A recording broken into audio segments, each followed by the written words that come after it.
I today am recording my 100th episode of Note to Self.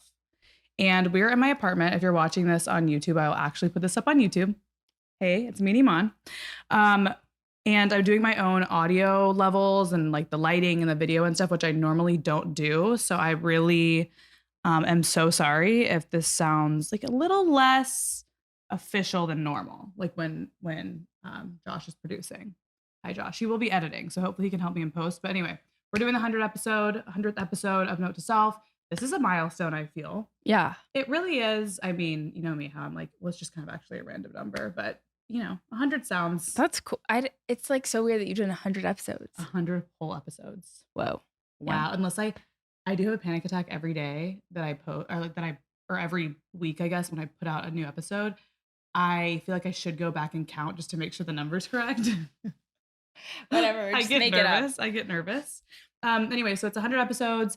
Thank you guys so much for being here. I'm just going to start that from the beginning. We actually just took a shot, our first shot. Did you take a second one? I took two, yeah. So we're going to do today, I thought I'd switch it up. We're going to do a truth or drink episode. And I am the subject. Usually I ask other people questions and I get to control the situation and I know what's going to happen and I know the vibes. But this week, I do not know the vibes. And I've invited one of my best friends, Emon, here to do to employ her best skill, which is coming up with questions. Some of them are juicy. Are they all juicy or like? Yeah. So I just want to really hone in here. I during this episode am not like your best friend who really wants you to conceal all of your juiciest secrets. I am a woman of the people. I was thinking what do I want to know about any person that I follow? Like, what is the juiciest thing? Yeah. What is the best? I don't know what to say to you, but I'm getting on the other side. I'm going to be interrogating. Okay. You have to go with it. Can we laugh together? We can absolutely laugh. Or are you going to play that part? I'm not going to be serious, but I'm going to really go there. Okay. Yeah. Well, yeah, okay. And I have my notebook, so if you can You're gonna see this on encourage YouTube, me. I have my red notebook. So. Yeah, she's got the notebook down. Okay, so hold on one second. I think we should just go ahead and start because if I don't want to run over and this to be a super long episode. Okay. Plus our Chick-fil-A just got here and I'm I put it in the oven, not on, just to warm it up. Anyway, okay, so basically the rules are if I don't answer, I'm probably gonna be sipping my drink the whole time. I only took one shot in preparation for this, but maybe the rule should be if I choose not to answer, I have to chug for 3 seconds. Okay. Or drink for 3 full seconds, because otherwise it'd just be me taking a sip like I would be taking a sip. Okay, yeah. You know what I mean? You have to actually there has to be a rule, but I can't do full shots or else, because I have a feeling that I'm not going to answer a lot of questions. Okay, I'd be dead. Okay. All right, we're starting with the first question, gal. Truth or drink, 100th episode. Let's go. Okay, well, the first one I've written is, what part of yourself do you feel is misunderstood online, if any? Part of myself that's misunderstood. I think my dedication to almost female empowerment. I think it's misunderstood in a way that I don't ever let a man take charge almost. I feel with sometimes with women when they DM me about stuff, they'll be like, well, he does this and he does this. And I feel like I should leave him because he did X, Y, and Z things, or he's not perfect, essentially. And I just talked to my friend Pia about this on her podcast. But I feel like people think that I'm the person to be dump him. You know what I mean? Immediately dump him. Yeah. When really I can see a lot of different angles for things. And I'm always the one with friends that's I mean, yeah, that sucks. But if that's not crossing a boundary for you, it's a conversation you can have with him.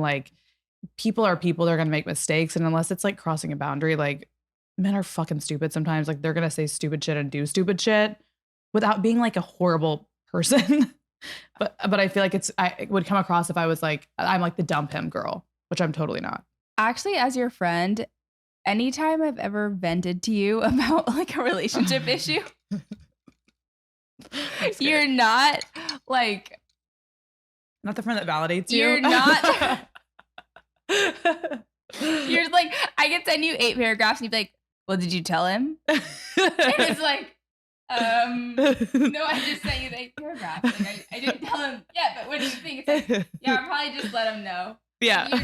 You're a person who's who loves communication and like between you and a partner, and like you're not the girl for me to gossip like with my boyfriend with, which I love because it also is great inspiration because a guy like fucking takes his socks off and I'm like, you guys, his toes, all my group chats, you guys, he just took his socks off. Like it's not good. I will entertain that though for a sec. Like if someone's toes are disgusting, like obviously I'll be like, you will entertain it, obviously but like for the long haul, like a committed relationship, like, hey Payton, you're like, no, I'm on the side. I just did this to you. Your mom was just talking to me about a guy that she like shouldn't be talking to or shouldn't see or whatever. And I'm like, but why shouldn't you see him? She's like, because. And I'm like, but why? Like, I like him. He's great. She's like, okay. I also think it's misunderstood that because I talk a lot about a lot of things. Yeah. I brought you up the other day because we were talking about how some people. Really quick.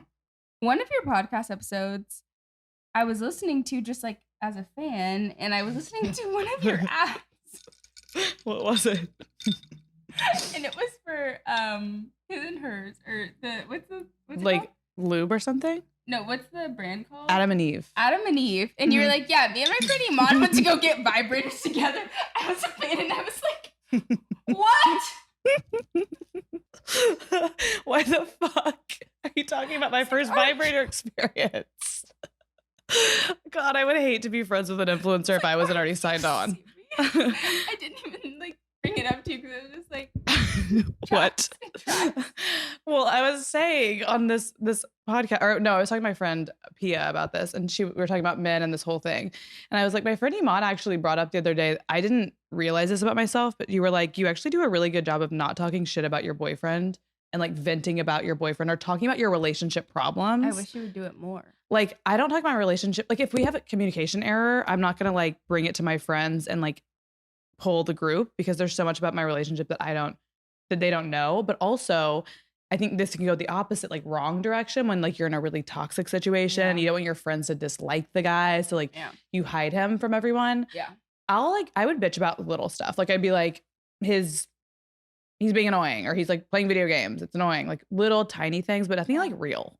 No. I would never share. It's like, that's just, I feel like it's such an invasion of privacy as much as I invade your privacy. Teach me. No, you teach me. Yeah. You're like, me and my vibrators good. Me and my boyfriend, we're amazing. Never. But yeah, no, I really respect that about you. And once I also kind of learned that about you, I stopped like, doing it. I actually really respect that. Like, it's actually really cool. Because I didn't even notice Me and TK talked about it last night. I went to dinner with TK and TK's my old roommate, by the way. Yeah. And I was like, Payton's so good. She is a leader in communication, not only because you're like, oh, I don't talk to him, but you're just like, you will say it to him instead of to your friend. And I was like, that feels monumental. That feels like, you know what it is? Compartmentalizing. That's what it is. It's just hard because I'm like, I'm annoyed. And then I want to text all my 8 group chats, FaceTime all my 30 friends, put all my close friends. Information, you know? But like only you, but again, this comes back to the point of note to self. I say this all the time. Yeah. Only you know the situation and what you should do. So like, it's hard sometimes to like, you want validation for something. And that's, again, I'm not the friend that gives you validation. No, you're not. You will if I'm genuinely if you're right. Correct. Yeah. If you're right, you're going to give me all the, it's not correct or not. If you agree, you'll give me all the validation in the world, but you're not just going to be like doing it for no reason. Yeah. You're going to be like, well, did you? And I'll be like, you're a validator though. Anything you're like, I'm like, should I do this? You're like, yes. Yeah. Or should I do this? It's like, yes. Yeah, if you want to. I'm like, okay. Well, I also just love being really realistic. So you can also see things from a lot of different sides. Yeah. It's like if a friend asks you about something and you know they're going to do it anyways, to be like, no, wait, just, it's like, look, you're going to do it. Just like maybe I'd rather give like a realistic approach than no, don't do it. Isn't it funny though? Because I, as a woman, I feel like we pick up on little things. I can hear that exact sentiment in your voice when I'm asking you something. Really? And you're saying yes. I know you're saying it because you're like, fuck it, she's going to do it anyway, whether I say yes or no. You know what I mean? She's going to do what she wants to do. Yeah. It's like, I also, you know, like the canon event on TikTok. I'm like, I don't want to like mess up your canon event. You probably need to do it. Yeah. And I'd rather give you the tips for after you do it than be like, don't do it. And then you do it. And it's like, the whole conversation just it's just more drama. than there needs to be. Yeah, it's like not productive. The Also, conversation's not productive. A side note, I have a theory about this. Just reminded me of it, and we'll go to the next question. Okay. I think, you know how men, well, I guess it's more of an observation than a theory, but you know how like men are really scared of like judgment and like they want approval from their friends so much. I think women are so opposite. And what I mean, a prime example of this is like, okay, a guy will hide things from his friends that they don't want him to do, or they have said like, don't hook up with that girl, he'll go hook up with that girl and like hide it. Whereas women will be like, or he'll be texting her like novels and like not want to say anything because he doesn't admit to his friends that he like actually is in love with her and all these things. Women will literally be like, bitch, do not do that. You are a fucking scumbag if you do that. You're a whore. You're disgusting. Yes. We hate you. And we're talking to each other like, do not do it. And then we will dead ass look each other in the eyes. Like, you tell me not to do something, I will dead ass look you in the eye and be like, I'm going to go do it anyway. And then we'll run away and go do it. We almost want to do it more when our friends say don't do it. I've gone through extreme lengths to turn my location off because I know my friends will know I'm going to my ex's house. Well, you're going to admit it anyway. I'm going to admit the next day, but I don't want that kind of like negative energy towards me when I'm doing it. I already know it's bad. I don't need it double. I will go through extreme lengths to, I've turned my phone off at my house so that it dies at my house, gone to my ex's house. And then turned it back on in the morning, and still I get the screenshots of my location. It's like, why are you guys looking? Yeah, well, that's how women are. Why are you guys and looking? I'm not worried about my friends thinking I'm stupid, but men are so worried about looking stupid in front of their friends. I'm like, if I look stupid in front of Emon, like, I think I'll be fine. If I only look stupid in front of my friends, my would be so much. Oh my God. This is a safe place to look dumb. I don't need to impress y'all. That's why we're friends. Yeah. Okay, next question. Oh God. Okay, next question. What is the least glamorous thing about being an influencer? Literally fucking everything. And I ask that because when I see your Instagram, I'm like, perfect life, amazing. And also when I'm like talking to you simultaneously, and if you're like going through something or I know you're like going on a brand trip, but you're also like maybe going through something, and then your photos look iconic, and everyone's like Payton is just living the best time of her life. This is amazing. And then in my brain, I'm like, yeah, she's like having a great time. But like, I also know it's like, I don't, it's interesting. I will say one thing. I think that Instagram is really hard to like, it's hard to show because you can't post that much content on Instagram. Like it's quick stuff. It's quick stories or a quick post or a reel. And then also I think a lot of times if you try to get real on Instagram, it's kind of feels manufactured. Like if you try to do something that's like relatable, like it's so overdone and it feels truly manufactured to me. Like, I also just think some people just aren't, like they're forcing it too much. But anyway, I think if anyone wants to know what's actually going on in my life, I say this a lot, especially when I do Instagram Q&As. I'm like, listen to the podcast. I will talk about stuff on the podcast all day because it's long form. We can talk about it like this. It's calm. Instagram's just not that way. Or YouTube. I honestly share a lot more on vlogs sometimes than even podcasts. Anyway, so I think the least glamorous, there's so many not glamorous things. Like I went to shoot a brand deal 2 days ago, went to Malibu. The brand, after I did all the shit for it, ended up coming back and being like, you need to redo this whole thing. But while we were there, the video is like really cool and really pretty because I was like showing the features of this camera that I really like actually. And it's in Malibu. We went to Paradise Cove, which have you been there before? Of course. Okay, kids running everywhere, screaming. Well, that's like where the kids A bird pooped on our entire like chair. We had a bird actually flew into our French fries and then stole one. And then we were like, should we eat these or are we gonna get bird flu? Right. And then both of us were looking, me and my friend Jamie were looking at each other like, do we care? Are we going to risk it? And then we risked it. So little things like that were happening. We were sweating. We were covered in sand in the car. Jamie, at one point, we went to Starbucks and she was in Starbucks with her shoes off because she didn't want to put her shoes on because there was sand on them. And all this stuff is documented on YouTube, but it's not like on Instagram. Yeah. And then on I don't want to post 12,000 you see stories. The carousel of like, oh, like so much fun in Malibu. And I'm like, it's like a reel where it's like, and then the camera settings are whatever. Like it looks like a vintage fun thing. Yeah. So I would say like there's a lot on the back end of being an influencer that's the same as everyone else's job. It's just like it's also our job to make things look pretty. And not only because like I think some people think it's because we want to look cool. Yeah. Some people might want to look cool. I just genuinely like pretty content. Yeah. Like there's a place for pretty content and I love Instagram for that, right? Yeah. Then there's a place for real conversations. I love podcasts for that. There's a place for funny stuff or like little quips, TikTok. I love that for that. I feel like every platform has its things and I get to like be a different version of myself and show a different version of myself on each platform. I think people should use it that way at least.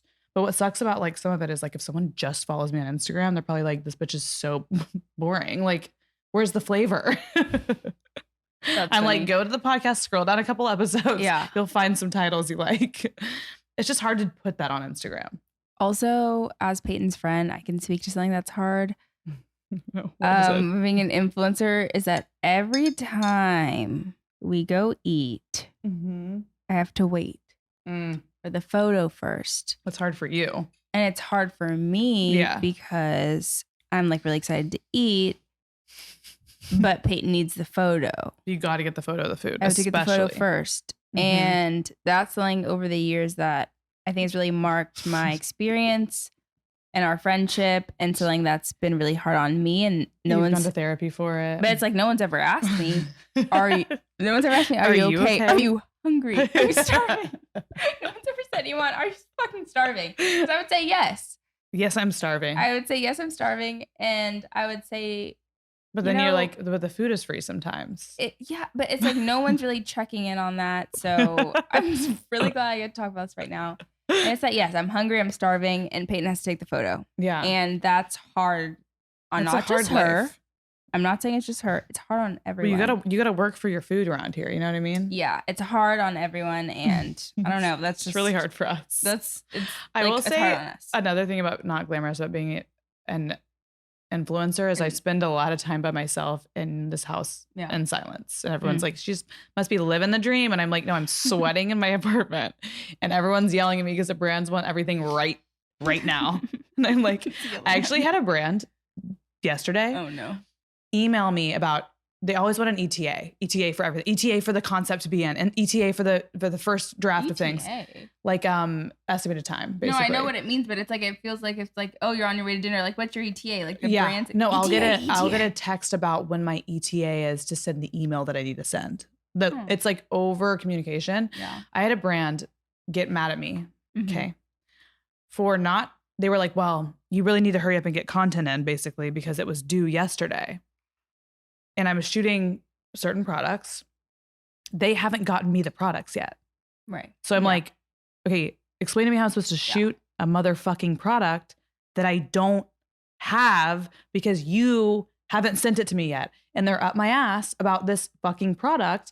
And that happens when it sounds like if it was a one-off, fine. Like it's an annoying thing that happened today. When I tell you it's every goddamn brand I work with, which luckily right now I have a lot of brand partners that I'm working with and things have picked up past Q1 again. But like it's all day, every day. Brands being like micro managing and then them dropping the ball and you being like, why am I stressed about this? This is your fault. And now you're making it my fault. And they gaslight you.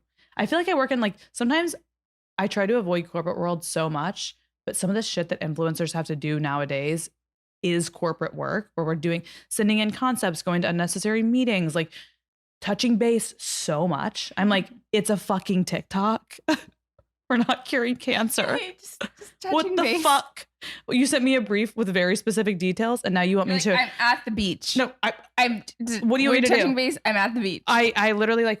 I've had brands send me a brief with specific details, and then ask me to Google Doc reiterate those details, type them out myself so that I understand them. I'm like, am I? What the fuck is happening right now? Do I work in a corporate job?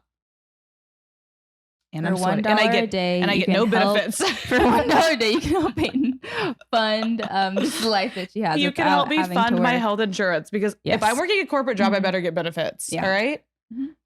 That's rant over. We only went through like 2 questions. It's 20 minutes. Yeah. Because Okay, we're rapid firing. I promise we're rapid firing. Do you want to do some like crazy ones? Yeah, let's do some crazy ones. I'm going to start this off with the would you rather. Okay. Would you rather have to immediately join a dance circle every time you leave your front door, or go on a date with everyone you've ghosted the past 3 years? One date.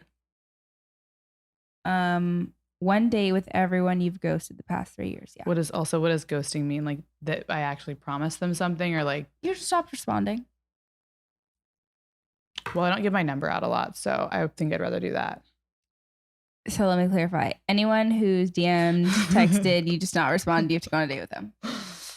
They've DM'd me and I haven't responded. Like, yes. Hey, it's not ghosting if someone randomly DMs you, you don't know them, you never answer them. I'm putting for the thing. Anyone who you've ignored even one message from for the past 3 years, or you have to join a dance circle every time you leave your front door. There's a full mosh pit of a circle and you have to go in the middle for your dance. For the rest of my life. 3 years. Emon. Okay, guys, for reference,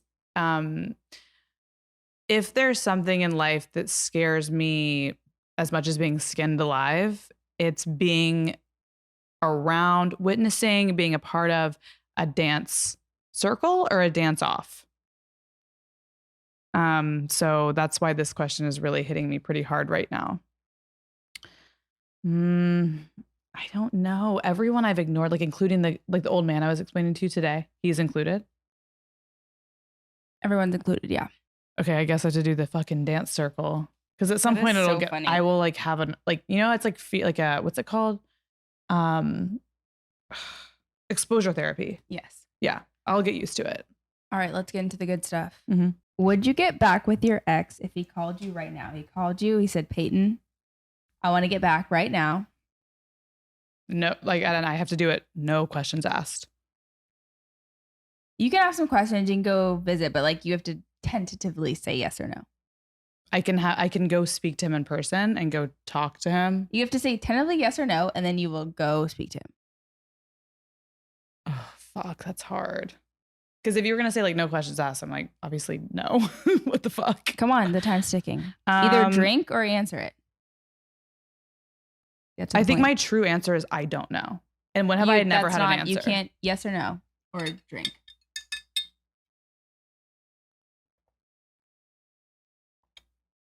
Okay. Well, also, I want to say something about that because this is actually true. I was thinking about this because someone else asked me this before. I usually know what I want, right? I'm like a person, I have my gut feeling about things and I'm like, I just know what I want. And I especially know what I don't want. So it's easy for me to be like, yes, I want this. No, I don't want this. That question, actually, I don't know. Lame. Should have answered it. How much money's in your bank account right now? Oh my God, I'm not answering that. Okay. She's rich. She doesn't want to show anyone. Sing the chorus of River by Leon Bridges right now in your real voice, full on. I'm already drinking. I need to just finish it then, because I have a lot more. That's not truth or drink, though. That's like a dare. Okay. Truth or drink. Name an influencer you cannot stand that you've met at least once. A lot of YouTubers. Okay, name one, first, last name. I feel like the one I'm going to name is a cop-out because everyone fucking hates them. Who? Jake Paul? No. Girl. A girl? That wasn't part of the fucking question. Just name one more then. I don't know. Okay, drink. Anyways, what's the sluttiest thing you've ever done, Miss Celibate Summer? Sluttiest thing I've ever done. I mean, I feel like one night stands are pretty slutty, and I feel like I've had quite a few of those. Who's a girl you would eat out tonight? I wish that I was down for that. I'm just not. There's no one in the world. No one in the world. Do I have to drink? But that was true. I'm being honest. Yeah, okay. Yeah. What's your body count? Oh, I don't know. I don't want to know. Try to guess. I genuinely, when I say I don't know, I'm not even going to pretend to guess. I'm not doing that. Okay. When was the last time you cried? Day, hour, and reason? Sad cry. Yes. Can't be happy tears. No. Because I cry happy tears all the time. Sad cry. Mostly TikTok stuff. Wait, yesterday I was listening to a Miguel song. Which one? Wait, which one is it? I saved it so I could cry again. You cry at the most random stuff. Because I was like, Oh my. Also, I'm on my period, so Okay, everyone note that. Yeah. Note to self. I'm on my period. What is the song? Hold on. I'll figure it out. Let me get this up. It was something like really sweet and like Just say the loving. lyrics. I know it. I genuinely don't know the lyrics. Oh, Sure Thing. It was like, oh my God. Tried randomly to Sure Thing. This Oh my is God. this is so. It's so random. It's like they're committed.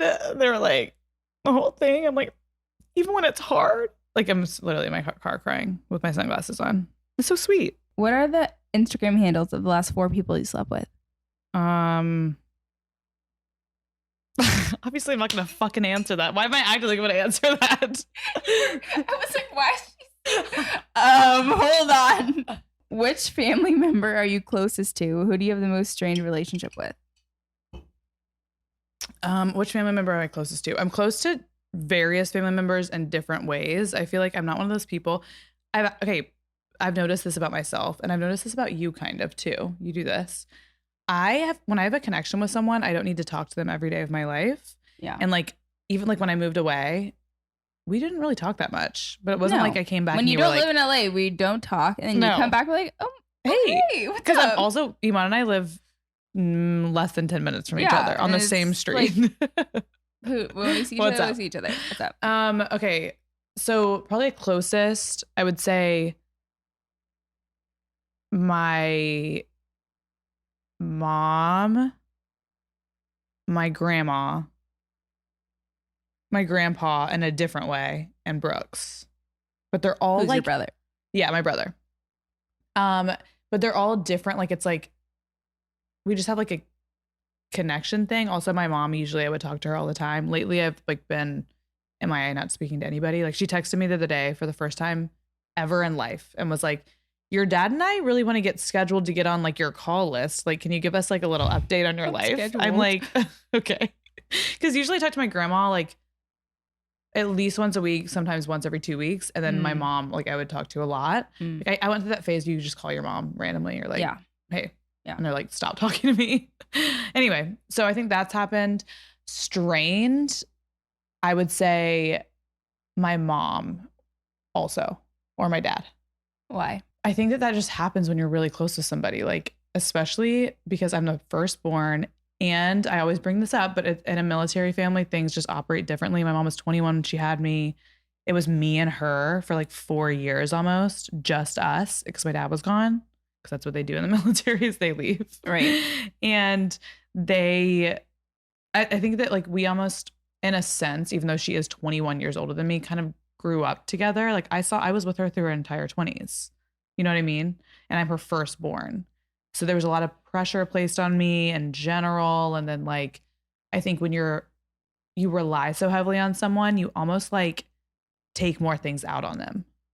Like, you know what, as a child, like, you know, your mom's going to be there. As your best friend, I'm taking this in. As your interviewer, I'm going to say, today, why would you say your relationship is strained with your mom today? Today? Yeah. Because it's a really complicated relationship. Complicated how?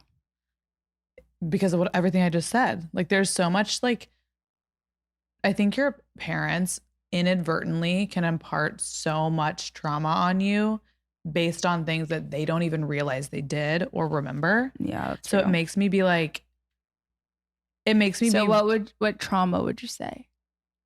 I can't say that without getting into her own trauma. So I can't say it. I would say it if it was just mine, but like I can't talk about her life, you know? Okay. What's your dream brand to collab with?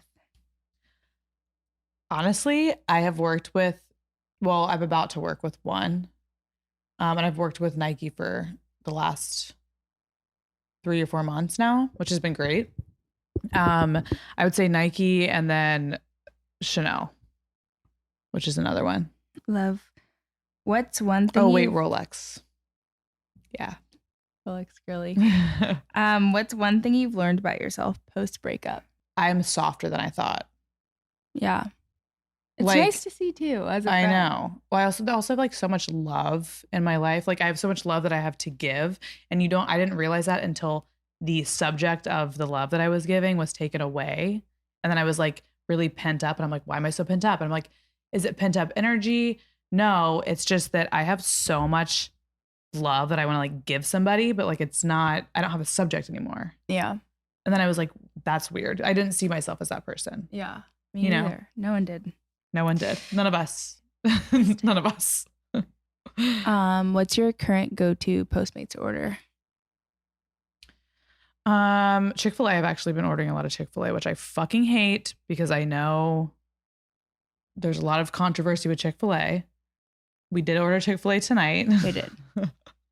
I just love it. It sucks. I love it. Okay. I'm very conflicted about my Chick-fil-A love. I would say that one or Erewhon. That also reveals the how much money's in your bank account question. You just said it without saying it. Because there's also an Erewhon walking distance. Yeah. I did go today.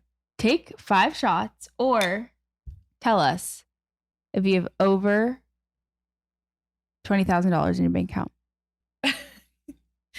I mean, Just say it. Yes, of course I have over $20,000 in my Of bank course. account. Oh, so she's saying of course. No, I'll be 30 this year. You have over $50,000 in your bank account? Okay, no, I don't have $50,000 cash in my bank account because that'd be stupid. Or in your savings or in investments. Yes. Are you talking about my net worth right now? Is your net worth over 100K Yes. right now? Yes. What the Okay. fuck? Thank you. But I think you're forgetting like, because so me at 25, absolutely fucking not. But a lot happens in 5 years. You know what I mean? What's one thing you've read about yourself online that just wasn't true?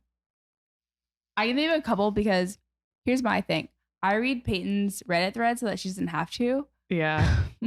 And so No, I'll say this sometimes on the podcast, and I'm like, I have my friends read it, and I feel like people are like, no, you're reading it, bitch. And no, I'm like, I literally employ my love friends. every time I have nothing to do, every time I have some downtime, I'm like, It's you and Kimberly. perfect time to check Payton's Reddit thread. And I'll read it. But also, there's never new stuff. Like, it's like, It's the same stuff, but weirdly, some stuff is really accurate. And Yeah. weirdly, sometimes I'm like, this person actually does know her and is commenting back on Reddit, which is weird. If you're doing it, you're weird. And it's some of the stuff is like, I know her and I know that. And it's like, well, I you're want to seriously say, responding on Reddit. I want to say one, when I say there's no new stuff, I mean, I don't really do that much stuff that's like super controversial. I feel like the things that I've seen on Reddit are like, oh, she's boring. Or like, oh, like through my breakup, that's obviously when I was like, I'm never getting on this again. Like, I don't want to know. Fans are diehard. It's weird because not that I want to see bad stuff, but like I'll see one comment and 30 comments back like, no, I know Payton. And she's like, no, I followed her for a while and she's not. And I'm like, yeah. Not that I want you to get hate, but I'm kind of just like, you're not going to get one piece of hate without all the defending. It's like kind of crazy. Well, one thing I saw that my mom actually also saw and like called me about was someone said that they know me and my ex and that we broke up because I wanted basically to date someone really wealthy or rich or something. And I think that with my life, like the things that I enjoy, the things that I value, like they are expensive, so it can come off like that. But it's usually like, for example, if I'm going to buy myself a bag, I will either sell all my bags to get the one bag I want, or I just like won't buy a Prada bag or whatever bag in the beginning because I want to buy the Chanel that I want, you know, and I'll save up. So I like nice things, but I like very simple. Like my life is simple. Like I have few items, but they're nice. Yeah. So sometimes it comes across as like me being really materialistic when I'm really not. Like I don't own that much stuff. I don't spend that much stuff on external things. I'm like, you're literally so much richer than me. Why are you? What is it? Like sometimes I don't even get it. Well, I just like, for example, I wanted this watch really bad. Yeah. And I waited for years and years and years and built the watch online, like on the Rolex website for like 10 years. But I wanted to make sure that I bought it when the time was right and when it didn't feel like a huge hit to my bank account. Like I wasn't like putting all my eggs in one basket just to wear a Rolex. I was like, I want to be able in my life to comfortably afford a Rolex, the one that I want to, not like a starter Rolex, as they would say, maybe. And this is kind of a starter Rolex, but it's the custom one that I wanted and I built. And I was like, this is the one I want. I'm very intentional with my purchases. I just hit this mic. So I think that sometimes it comes across as like, I want this certain lifestyle, but I come from a military background. I lived on an Air Force base. We lived through so many different socioeconomic levels too when I was growing up. and someone commented something, I think Kimberly relayed this to me, and it was like, we know her and we know, her ex, and like it's because she wanted a life that like he can't afford or something. I think I've also heard that your like full personality is kind of based off your age until you're like 6 or 7. It's like very young age. Yeah, so it's like whatever age you are. It's your formative years. It's like your formative years, and that's what you view your like life. Yeah. I was in, when I say lack mentality, I mean my parents were 21 and 25 and we lived on an Air Force base because we couldn't live, like it's free to live on an Air Force base. Yeah. So like you just grow a certain way. So I could do anything. Like I'm very resourceful. I love having money, and money is wonderful and money is great because we came into it later in my life. I'm very candid about that. But, and of course, obviously I want to provide my kids with a certain lifestyle and whatever. But like I have friends in my life who only want to be with really wealthy men, like wealth level, and they want to like fly in private planes and they want to do all these things. That's never been something that I really care about. And I also always do want to work. Yeah. Even like through children, I do want to work from home and everything. But imagine me not working. Like I would literally go fucking crazy because my entire life is like working and being busy. So I saw something on Reddit. I was relayed something on Reddit that was like, yeah, he couldn't afford her lifestyle, or he went through something with work. So he wasn't able to, he felt he couldn't afford this lifestyle anymore.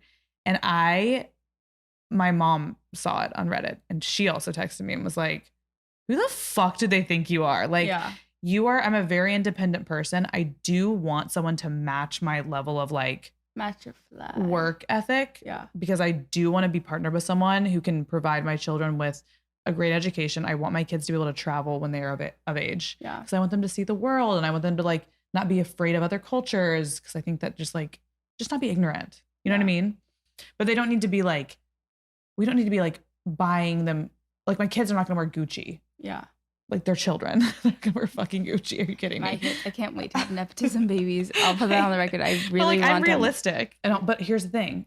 Kimberly also sent me screenshots and it was like people being like, that doesn't really sound like her. Yeah, your followers come to bat for you for everything. Because they're so nice. Cool. If that was one of you guys, thank you so much for being just nice. Yeah, just on the Reddit threads, just defending Payton. I personally wouldn't do it with my free time, but I'm really thankful that there's someone out there that does that. Well, thank fuck, because my friends are obviously not doing it. Oh my God. Of course not. But my mom was really irked about that one. But imagine my mother, like if someone said something about me in middle school, she would be mad about it for like 20 years because she's like, that's just not you. And like those girls are talking shit. So now imagine there are people having an audience and stuff. My mom's level of stress is so high. She's like, that's not true. I'm like, Mom, you have to let them say shit. Like I can't do this. Yeah. Next. What was the last thing that hurt your feelings? The last thing that hurt my feelings. Fuck. I guess it's good that I can't really remember like an exact thing immediately. Hurt my feelings. Okay, if you can't think of anything, Yeah, I can't think of anything. Something you would tell someone currently heartbroken. I feel like people usually say time heals all wounds, but it literally doesn't. So that's the worst fucking advice of all time. I also think it heals all wounds if you, like, for example, we were just talking about this. Yeah. If it was your ego that shot, it heals all wounds. If it's not your ego and it's something a little deeper, doesn't heal all wounds. Something that's, if you're currently heartbroken, I would just say, and this is so typical of me, and I say this all the time, but turn inward and put all, again, like I was saying, the love I have to give, that you like almost like feel like you just want to give someone love and you're almost, there's like a depletion of like that romantic love, like a love I can't give you. You know what I mean? Like I would just turn all of my energy, and I have been turning it in on myself, even if that's just like, I don't know, reading a fucking book or like just being obsessed with myself. Basically, I would be obsessed with yourself. You deserve it for a second. Cause if you were in a relationship for a while, you live together, things like that, you do constantly think of someone else. So just like have some time and give yourself some space and time to just be in love with yourself. Kind of. Yeah. And I think if you're someone like me who like needs to feel needed just to like be alive on this planet. I recently live with one of my best friends, and I just kind of like treat our like relationship as like someone who needs me, and we have like a lot of autonomy that way. So I wake up every morning and I make us smoothies, and then I wake her up with her smoothie. So you're diverting the love. You're moving the love that you would give it someone else. Because if I'm doing I'm not someone who can make dinner for myself. I need to make dinner for me and someone else. Otherwise, I don't see the point. So it's like, if you're anything like me, maybe just find like maybe a friend to like pour into, or like, or maybe pour into a bunch of different things. That's one thing. Like I started doing the volunteer work and stuff. Well, here's the thing. I poured so much into myself and then into my friends. And I was like, I'm still overflowing. Like, what do I do at this time? So I started volunteering at Baby to Baby because I was like, I just need to like put this energy somewhere. And I can't and again, being almost 30 years old, I'm like, people will say, you know, pour into yourself. And like, this is your time. You're single. I'm like, sometimes bitch, I was single. Well, I was single for 26 years essentially before I met my ex. So like, bitch, I've been single my entire life, basically, and I am so bored with myself. So pour into yourself until you get bored of you, and then look externally to people who love you or who need you. You know, like for example, your friends, your family, or like any kind of volunteer work, your pets. Those are things that you can put your energy into. Yeah, and feel good about. Yeah, but I would also say like, putting your energy into something and like also expecting like nothing back too. Well, that's the thing with the whole like someone who needs you. I don't want to say someone who needs you like a toxic person. It's more like someone who genuinely needs like you and doesn't expect it. It's like, oh, my roommate doesn't expect me to bring her a smoothie every single morning to bed and be like, it's pure, it's pure kindness that you're giving, and you're just trying to help. Yes. Name one person you find really, really hot. I wish I could say the one person. I know who you're talking about. That would be spicy. I know. Who I find really, really hot. So then you have to take a drink and also answer. I'm just gonna take a drink and not answer it. What makes someone good in bed? Oh, fuck, I don't know, because sometimes it's physically the way that they are. Like I like a huge person. Obviously, we all know what she means. It's a huge person. No, not huge. So let's all just like interpret that as we know what we know what she's saying. Physically, body is huge. Huge person is what she's saying. So other than that, huge. Like I just like a big guy. Well, it's getting a little vain. So huge, blank, big blank. I don't even know if you can say that on here. You can't say it on here. Let's maybe move on to like something. Okay. Well, if it's sexual, I'm allowed to be sexually turned on by someone's physical appearance. It's not vain. Fair. But it's just like you're saying huge dick. It's not about having a huge dick. It's about being over 6 feet. So what would you say to the men who are 5'9"? You know what my Hinge settings are? What would you say? So you pay for those? Yeah, fuck yeah. How much money is in your bank account? So if I'm not matching with someone, I'm sorry. Here's the thing. So what would you say to the 6 foot and under community of men who are, strong, reliable, independent, available, and what? I would say you're a great guy, but I don't want to have sex with you. Okay, that's fine. Like I don't have to want to have sex with everyone. You don't. And my Hinge settings are 6'3" and above. 6'3". I'm 5'11", and mine are not even 6'3" and above. It's because I'm not looking for a husband. Like if I really wanted to find a husband, I would obviously open up the fucking floodgates. But I'm like, no, this will be either perfection or I don't want to talk to you. What makes someone good in bed is the current question. I genuinely think, and this is such a boring answer, but the chemistry. No, don't do the boring. It's the chemistry between both of you. It's not even anything tangible. Okay, it's chemistry. Yeah. Like if everything else has been met, like I feel safe and you're physically demanding to me. Like your body is much larger than mine and I'm physically attracted to you, plus a level of like chemistry that you don't really have with a lot of people. So that's a hard thing to find. Yeah. You know what I mean? Yeah, I feel that. What's the most important thing to you in a friendship? Loyalty and reliability are kind of the same. Well, I guess that they're different things. Mm-hmm. I don't know if it's loyalty or reliability. I think reliability kind of could technically encompass loyalty. Like you rely on them to like stand up for you, or you rely on them to not leave you stranded somewhere. Like reliability, I guess. You know, I'm a big reliability girl. What are you still figuring out? I don't know fucking everything. It's very freeing to know no one knows what's going on. I'm still figuring out money stuff for sure. Because even like, I would say in the last couple of years, I started making more money than I ever made previously, to the point where I was like, when you're in survival mode for so long and you're living paycheck to paycheck, especially when you work for yourself and like I did like 10 other jobs to make this job work. And then all of a sudden it like flips a switch and like you have an opportunity to spend way more than you make, or you like live a highfalutin lifestyle, as we say in Texas. Falutin? Highfalutin. Do you know what that means? Spell falutin. I have no idea.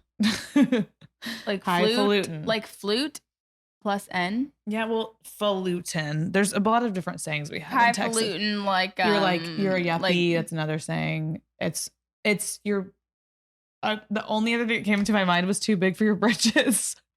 No one ever knows I'm from Texas until I start being like, it's kind of like highfalutin and then like too big for your brit. It's like, I'm like, okay, that's a lot. It just means like kind of not living beyond your means, but spending all of your money. But it's like, no, I haven't heard. And I did do that. Made my first good year. My first good year where I was no longer in survival mode. Yeah, was when I was 25 and I went to Europe for a full month and didn't work for a full month and like literally lived out of a suitcase and spent all my money. And then I came back and then I continued that effort. But anyway, it's weird to switch from having extra money. Yeah. And not outspending yourself. Yeah. To then you're like confused and I get stressed about where that's supposed to be going. And then I feel the same level of survival mode, but like I don't need to. Yeah. It's weird. It's a weird thing. No, but I'm starting to figure out money. Like habits. Yeah. Well, habits and also like where to put it. And I don't know a lot about wealth accumulation because like I just never, at the beginning of this, I wasn't making enough money to ever think about that. And I didn't have a job when I was younger. So like I just don't, it's been hard to figure that out. Taxes are fucking annoying, especially in California. It's very expensive.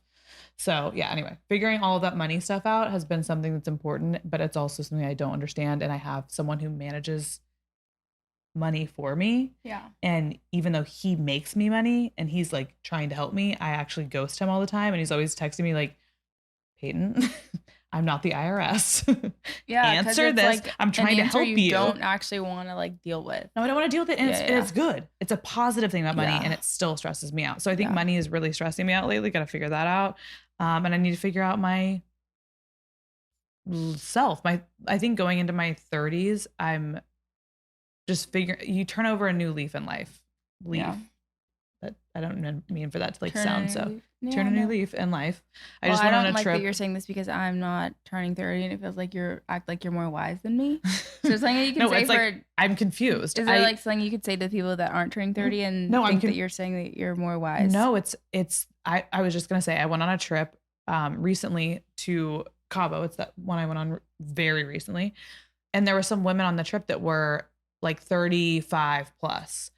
And I was talking to them about, and one of my friends on the trip was 24. And I was saying like how 25, 26 was such a big year for me. And I was like, what was a big year for y'all? And they were like, yeah, 25, 26. And then they were both saying 31 was a really big year for them. And I'm like, why? Like, I want to know why, because what I mean by turning 30 is I know something's coming, because everyone talks about like when you're in your 30s, it's different, but I don't know it yet because I'm not in my 30s. And I always want to know things before I know them. That's my problem in life. Me too. So like, it's not that I know I'm so wise and I know these things. I'm just like, I'm so not wise, but I'm so aware of not being wise and I'm confused. That's also another thing when you're in your earlier 20s. I feel like early 20s, like when I was 21, I didn't really know how not wise I was. Like I kind of thought I knew stuff and I understood stuff. And the older I get and the more I understand, I realize like it's so standard, but like the less I understand. And then I'm even more confused. Right. I'm like, things are supposed to make sense by now. Yeah. And they don't. Yeah. So I guess I'm just trying to figure out life. I'm looking at a book called Existentialism on my bookshelf right now. Existentialism is basically how we don't understand anything. Even when I'm 90, I won't be that wise, you know? So anyway, just trying to figure that shit out. What has been your most important mistake? One of my most important mistakes was dating someone who was my friend first. Not my most recent ex. Same. Yeah. I think you're onto something. Yeah. Why? I dated someone who was my friend for a while, and I realized that we were friends for a reason and we should have stayed friends because it just wasn't romantic. But then you think like, oh no, with a relationship with a man, like a male friend, and you're like, we're such good friends. We like, you think, oh, the next possible thing is that like we hook up. This will be great. It's going to be amazing. You're going to be best friends forever. And this will obviously translate into romance because he's a guy, I'm a girl, and we're obsessed with and each you can't other. have platonic like male and female friendships. Yeah. But growing up, like I have a couple platonic male friends. I would say Mikey is one of them, for example, that have like defied that logic for me, where I've been like, oh wait, you actually can just have like actual platonic male friends. Yeah. Where we've been in situations before where like I've had some guy friends I've been in situations before with that like they could have tried something or they could have done something, and like it just, we both understood that wasn't the vibe. You understand what I'm saying? Like there's some guys that, and I don't know if it's that they're just so respectful and like they just fucking get it, or if there's actually no sexual chemistry, because I think sometimes with women it's easy for us to read it as no sexual chemistry and the guy thinks there is.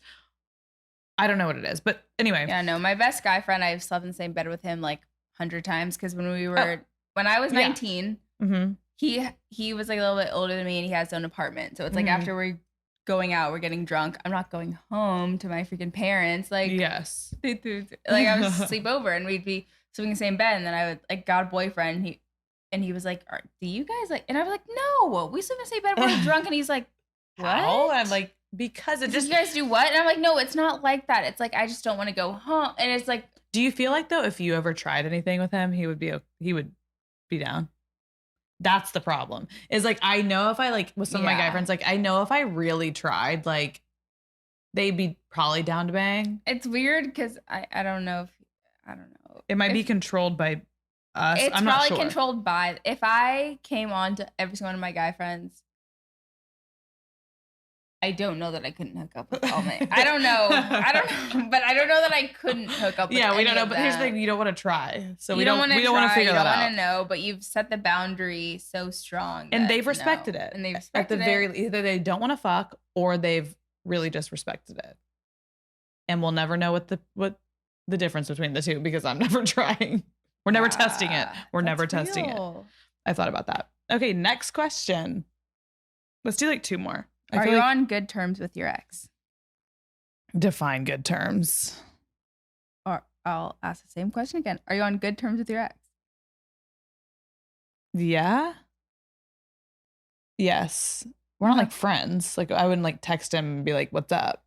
I have so many questions left. Okay, I went to dinner with TK. We're trying to rapid fire. I went to dinner with TK last night, and she had some questions for you. Okay. What's the? I just looked at this at 22. Amazing. Beautiful. 22. Mm-hmm. What's the most amount you've made on a brand deal, and how much was it?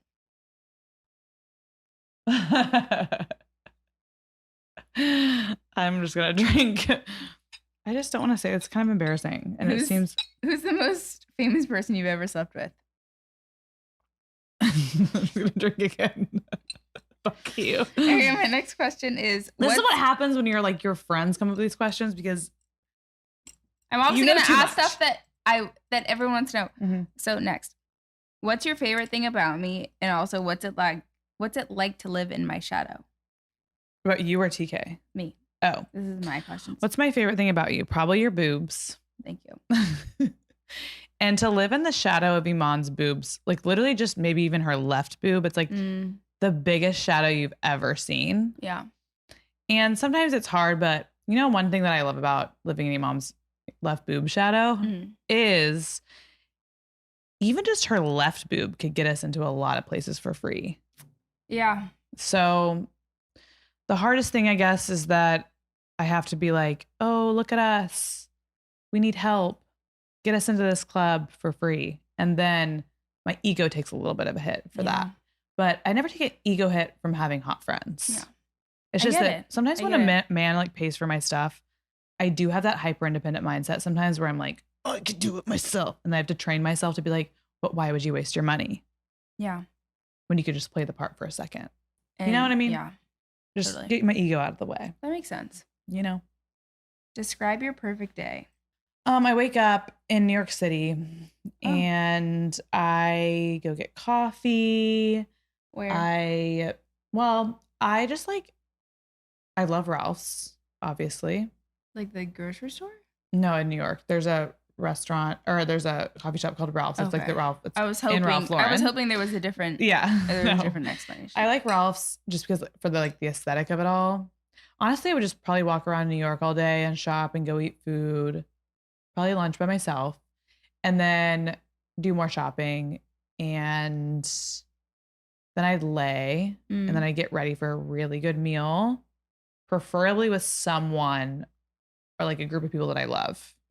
Fun like dinner party vibes or like a hot date. And then I would go to the Bowery Hotel for drinks for a little while. And then maybe go out and then go home. Amazing. Simple. What was your worst designer purchase? Fuck. There's actually been a lot.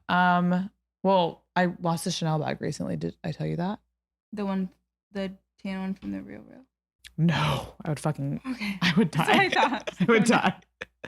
Y'all, I had this purchase on my birthday this year. It was like a stress purchase. I went to What Goes Wrong Comes Around. I bought myself the sickest Chanel. It's a very unique Chanel bag. I like to invest in Chanel because they go up in price. It was highly overpriced. If I would have lost that one, no, it would have been bad. Like I would have hyperventilated for like literally 6 years. I was gonna freak out on here, but I was like, oh, was it the one? No, that was so much money. But I bought one on Rebag that I really liked. It was like a camera case and was like patent black. And the last time I saw it was when I was in Paris in January. And I think that I either left it in Paris or I left it in our old apartment, the Airbnb that my ex and I lived in. And I didn't want to contact him so badly to get the person's information that I left a credit card in there and I left, I think maybe that bag in there. And I just was like, I don't need it that bad. Sounds terrible. Next question. What's your favorite part of your body? Probably my legs. Why? Because they just are little sticks and I used to hate them. I actually I used to have this like I have this very vivid memory of when I was younger. I was very self-conscious about them. I think everything that you're self-conscious about when you're younger, you kind of like when you're older, maybe. Yeah. That just happened to me. But when I say I was skinny, I mean I was skinny in a way that like moms made up that I had. Like I had a mom when I was 10 make up that I had an eating disorder because I was so thin. But like you're a child, you're young, you were incredible. I'm running around like like doing gymnastics. I'm burning 8,000 calories a day. Anyway, I have always had very, very, very stick-like legs. They just bred on my family. And I have this one memory of me sitting outside of I got kicked out of the hotel room we were staying in because I was crying so much. My mom was like, get the fuck out of this room. You're making everyone mad. I was wearing black tights. We were getting ready for a wedding. And I was so young and I just wanted to be like a woman. But I was like just still a little kid. Yeah. I just always want to be ahead. Anyway, I was wearing these black tights and I just remember being like, they look like burnt toothpicks.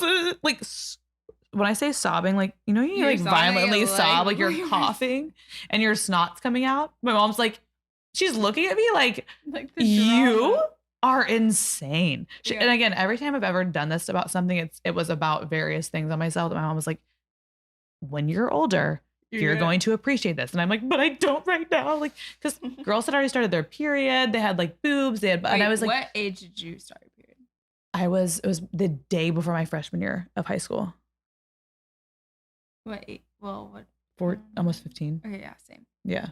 I was late to the game. So I was just like Me too. gawky and like my knees were huge. And like, so I wasn't like skinny, like not like hot skinny, like, you know, like I wasn't looking like a Victoria's Secret model. My knees were humongous and they were like knocking into each other and my feet were the same size as my calves.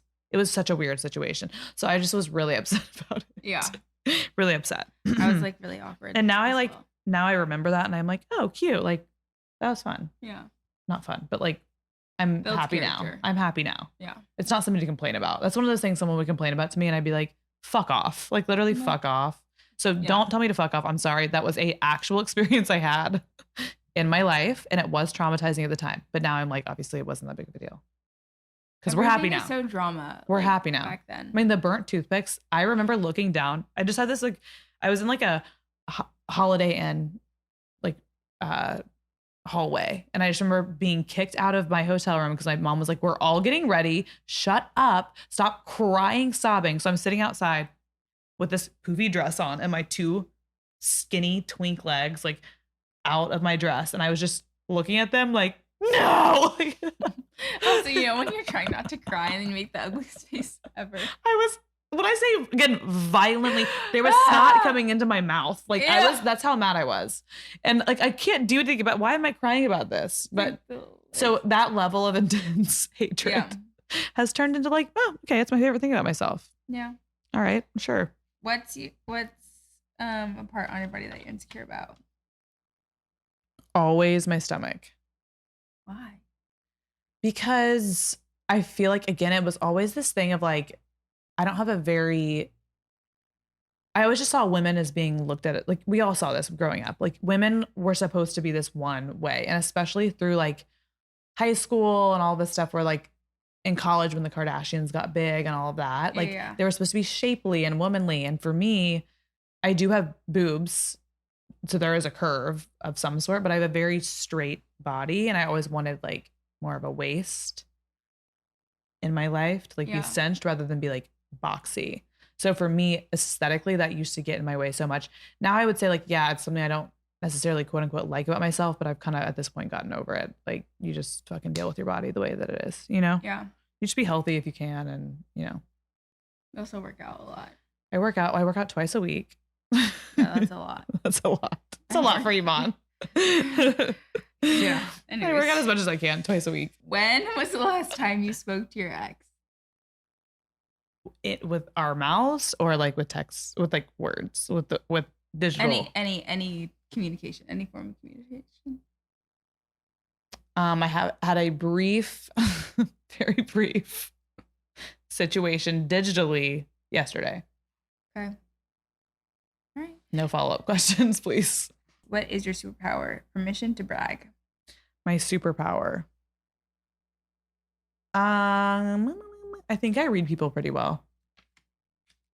Like, you know, that friend that's always like, I don't like that person. And everyone's like, why are you being such a bitch? Yeah. And you're like, there's something about her. It's a little off. I feel unsafe. My body knows. And then like literally 2 months later, everyone's like, she's fucking crazy. Yeah. You're like that too, though. You put up with crazy more than I do.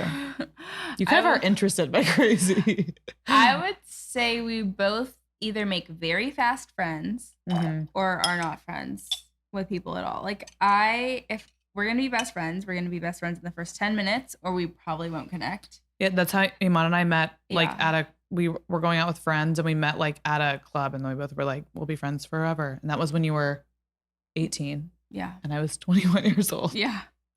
So it's like, I don't have a lot of friends that I like have developed over time. It's either we usually click or well, friend chemistry is a thing. Like that's a huge thing. And I don't have a lot of new friends, not because I'm just like going out like not wanting to make new friends, but I would say almost all my friends I've known for like 10 plus years. Mm-hmm. Or they've been introduced to you by people like you and Kelsey. Exactly. That's like your sister. Yeah. And that was within the last 5 years. Yeah, that's real. Isn't that crazy? Yeah, me and Kelsey are like, Kelsey was Peyton's friend first, and then me and Kelsey met through Payton, and then we lived together, and like she's probably the closest person to me on the planet. We don't talk all day. It's like a sister. It's like our chemistry is off the charts. Also, I will say my superpower, one thing, speaking of that, is I am not, because I've had someone ask me about this before, I have like almost like anti-jealousy. Really? Where like if I, like for example, some people, if they're like, Kelsey's my best friend, like in that time period, especially during COVID. Yeah. And then like Emon went through like a breakup and had to go somewhere and was like, I need somewhere to go. She calls me. I'm like, go to Kelsey's house because Kelsey and I were drunk one day. And then we walk into Kelsey's house. Emon and Kelsey had never met at this point. We get home to Kelsey's. Emon is in Kelsey's spare room on the ground and is like, I don't know where to go. Like, I just broke up with my, the guy I live with. And Kelsey's like, you live here now. And that's how they met. Like the day they met, Emon moved into her house. Anyway, they became so close. And there's nothing in me, because I've had someone, again, like I said, bring this up and be like, does it bother you when your friends like get close like that? And I'm like, genuinely no. Yeah. Like I do not get jealous at all. Like it makes me like happy. Like I'm like, y'all are sisters. Like it was meant to be. Like I think my superpower is not, I'm not competitive, which being competition sounds fun, but I'm just not competitive, which means inherently I'm not jealous. Yeah. What's your current drink order? Like alcoholic and then like coffee. Coffee. I make my coffee at home usually. I just do like literal coffee with cream, like half and half. And then honey if they have it.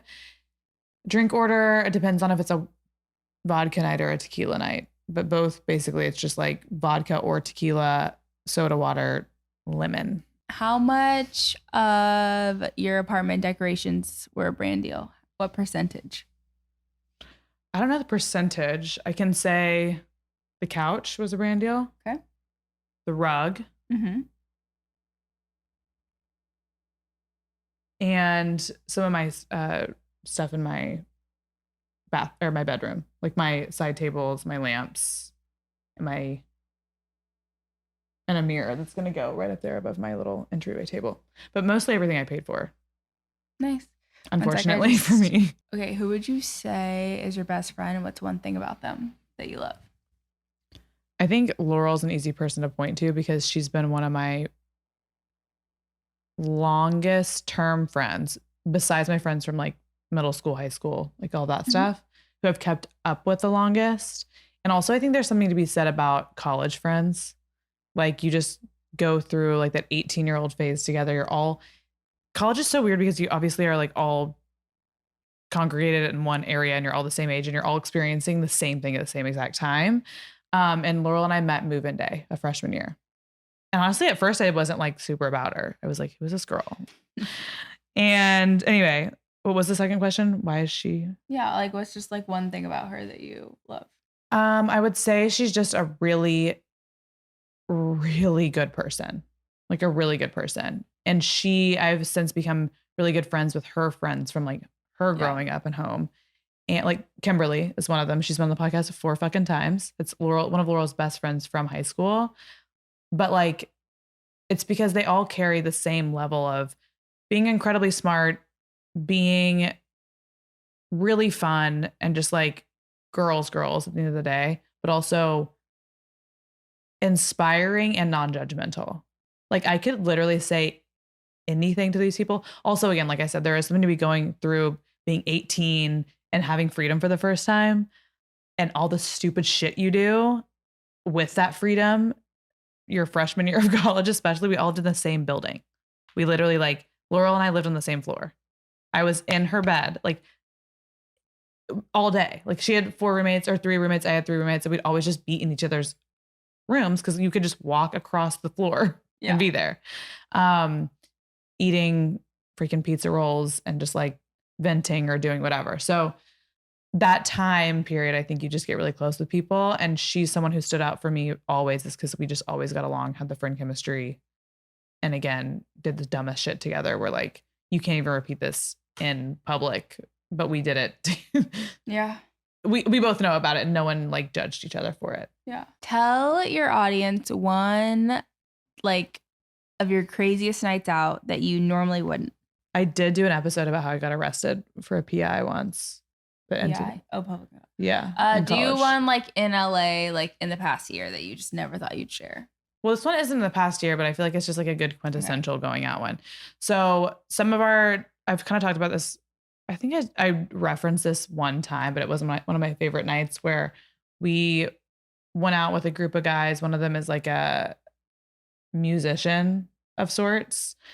And one of our friends was hooking up with that guy. Oh, yeah, I know what you're One saying. of our friends was hooking up with his best friend, and we'd go out with them a lot. So we went out to their house, just like in the valley after going out somewhere, I guess, like they explored a club. And they have a music studio in their home. So we were in the music studio with this guy and one of the members of One Direction. After we party most of the night, I ended up falling asleep. And the guy that one of our friends was hooking up with, before he went to go hook up with our friend, Meanie Mon's friend, in like his room, he was like, okay, well, Peyton's going to fall asleep here. So I'll leave her in here. I'll lock the door, like, so she can lock it from her own side. So no one can get in, just like keep her safe. He put on country music for me. He was like, I know you're from Texas, so I figured you'd like want to wake up to country music or something. I wake up in a music studio in someone's house in the valley.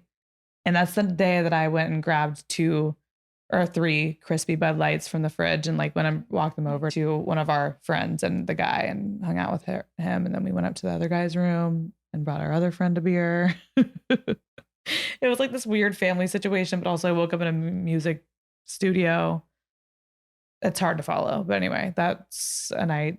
I feel like that's a very quintessential Los Angeles night of just being stupid and passing out in a music studio. Yeah, I know the exact music studio you're talking about. And I've sat on that exact couch that you slept on. Very cozy and would recommend. It's very far away. Yeah. So anyway, that one. Also, there was one night that I was in Calabasas with another one of our friends. And we got driven home. We were in Calabasas with an unnamed rap star's father. And one of our friends was dancing on his piano when he was playing the piano. And then someone drove us home in a chrome Bentley. Chrome? Like monochrome, like the nails? No, like chrome, like it was like multicolored, like reflected chrome at 4 a.m. and drove us back to actually my house. My current home. Anyway, we actually have a photo of that too. She took a picture of him outside of the house because it's this guy in a chrome, the most random shit. Anyway, I wonder if there's like a way you can show this photo to everyone with like blocking block his name out. It's like I bet I could. I'll text like see our if you friend. can like share like after this episode comes out, maybe if you could share like some type. Yeah, I'll put it on my story, and if I can find it, it will be on my story, and it's like if you know, it'll say like for reference. Yeah, and that's the person. I won't show the person, but that's what I got dropped off in at 4 a.m. at Emon's house. This was also like literally almost 6 years ago, I think. Anyway, my apartment has been through like whoever moves in next doesn't know what they're. Yo, I became like a woman on your couch. It's the same couch. Like when Kelsey lived there, our friend Kelsey who lived with Emon forever, I like we went through COVID on that couch. Because it's when I tell you I used to live during COVID, I used to live 1 mile, literally exactly 1 mile, door to door from my old apartment to y'all. And now I'm like only like, I would say 3 minutes down the street, like a little further away. But anyway, me and Kelsey would walk. Like I would either walk to your place or she would walk to mine. A lot of walks. I was like, how are you guys walking 1 mile every day? That's like so hard. It was a lot, and we would walk past it. We also had a moment where we would throw a football at the park. Yeah, that was like you guys so got really bored. You guys got really bored. Anyway, I remember one night you introduced me to Kelsey, and I went over. We hit it off, and we were all taking shots. Mm-hmm. And the next morning, all I know is that I accidentally left the door open when I left. And I went back to my boyfriend's house at the time. And I woke up in bed with him. And I was like, how did I get here? Literally, I Ubered home, but I didn't know when I left that Kelsey's, apartment is a black hole. There, when I was like, how did and he was like, you weren't, I I didn't want to ask. You know when you were so humiliated from being so blackout that you don't want to ask any questions because you're afraid of the answer? Yeah, I don't want to know. I didn't ask him any questions. I was just like, I literally woke up and immediately like the Home Alone hands on my face. Like the guy was like, oh fuck. No, that apartment is a black hole. Like we had times where like it was pre my ex too, where like Kelsey and I would lay on that couch during COVID, beginning of COVID, and like FaceTime 6 guys a night. I went through a whole thing with the guy before my ex where like, I'd be like, I remember talking about him to Kelsey on that couch. And then like, I remember bringing up my ex to Kelsey on that couch. No, and then everything has happened on the couch. And there was like one time where this one guy like came into town and quote surprised me, but like I didn't want him to come, and me and Kelsey were like, oh no. And then I brought him over to me on the same couch. The guys come into town, and I was like, oh no. And like one time I didn't know what to do with him, so I brought him over to Kelsey's apartment. Same. And me and him and Kelsey laid in her bed and watched Tiger King. Ew, not Tiger King. Yes, Tiger King. Because I was like, Kelsey, I cannot deal with this guy. Like, I don't know what to do with him. She's like, bring him over. So we're sitting there like playing fucking games and like watching Tiger King in your now bed. I went through my breakup in Emon's bed. Yeah. Emon was going through a breakup at the same time. In my same bed. Oh my God. That is like, that apartment, it has special powers. There needs like an extra price on top of it when I move out.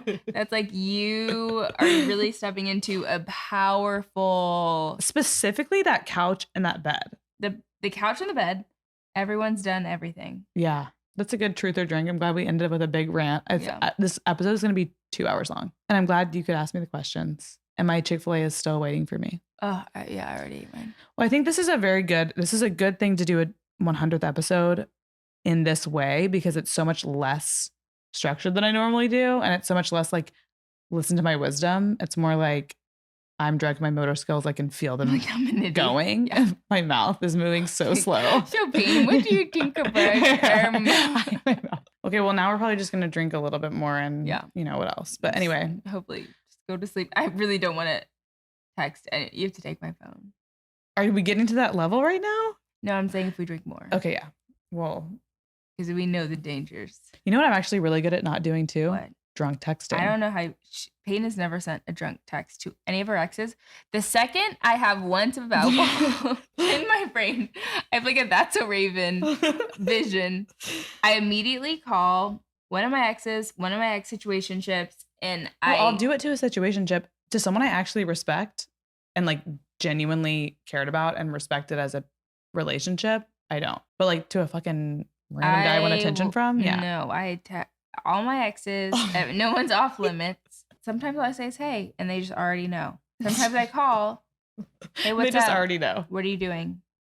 Nothing when I come over. Or I've never hit an ex with a come over text. That means I am healthy. I don't even know if that's, I'm just like, how have you never done that? The second like the alcohol hits my brain, I'm like, yeah, I will do it to people that I'm not serious about, but I won't do it to someone I could ruin something with or that I respect enough to not like infringe on their privacy. Like I just personally think I will never ruin. I don't think you're gonna ruin anything that's right for you. My specific ex that I'm talking about has seen me so insane. There's so many exes that have seen you so insane.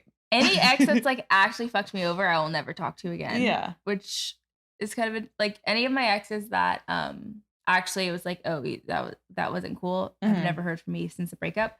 Any ex that I've actually never been fucked over. That's the thing. I've never been fucked over by someone.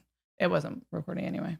Yeah, I've been fucked over pretty bad. I feel like I've been like the whole breakup situation does suck, and there's little micro ways someone fucks up with you, but like I've never been like, you've been fucked over. Yes, I know what you're talking about right now. That's never happened to me before. Yeah, that kind of situation. But it's weird because I don't feel like I have trauma from it. Like I don't assume guys are doing that. I don't assume it's like every person gets a new slate. Do you think a little part of you knew? I think that I subconsciously knew that wasn't the right relationship for me. Yeah, and I think I was also kind of looking for a reason. Because I didn't, you know how it's hard to break up someone you don't have like a firm reason other than just like, it doesn't feel good. Yeah. I think it was my first boyfriend and I'd never dated anyone else. And I didn't know what relationships were like. And I don't know that I would have broken up with him over nothing. But when I finally found it, Yeah. I was sick, and I remember going outside and like calling one of my best friends, and we were hysterically laughing because I was like, I can't believe I just got fucked over so bad. I was like still living with him. He's inside asleep. I went outside to call one of my best friends, and I was literally crying, laughing about like, I cannot believe that I just got dogged out so bad. It's insane. And I was so dumb. I was laughing so hard. Oh God. And well, that gave you everything else. It gave you your apartment. It gave me it was just luckiest thing ever. So I don't know that I think like if guy's gonna be sus, I'll find it out eventually, and then we'll be done. And it'll be fine. And then you'll suck because you won't be able to date me. And that's see, like, that's thing. I kind of almost wish I got like dogged out by somebody because then it's easier to be like, oh, okay, never mind. No, yeah, my only ex that I've never been dogged out by is the one that I'm still talking to. Yeah, because so that's hard. I need him to do something that's annoying or like, bad. Ruin my credit score. Like, thank you guys so much for listening. Come find me on Instagram at Payton Sartain. Please, please, please, if this is the episode to do a review on, please leave a review. Please leave a rating on Spotify. I love seeing that number go up. Whenever I'm like looking at shows that I'm trying to figure out if I want to watch them or not, I look at the Spotify number of ratings. And if it's like, multi-thousands, I'm like, wow. Like I saw that one the other day with 22,000 Spotify ratings. It's called Two Hot Takes. And I think we'll do a podcast swap at some point soon, but I love that podcast so much. I listened to so many episodes today. But anyways, if y'all can rate on Spotify, that would be great. iTunes as well would be wonderful. You can leave a review if you want. I know that takes a little bit longer, but the Spotify rating, the Apple rating would be great. You guys can find Emon on Instagram at Emon Abdullah. What else? Just Instagram, Emon, EMON, Abdullah at gmail.com. And Thanks. I tag her and stuff, and y'all will see on her stories today, or on my stories today. So you guys can go find her. Other than that, I'll talk to you guys next week. If you're watching this on YouTube, the last little bit, I would say the last 15 minutes, my camera overheated and said that it could no longer record. So that last little bit is going to be on Spotify, Apple, wherever you listen to your podcasts. Y'all can find me on Instagram at Payton Sartain, and I'll see y'all in the next video.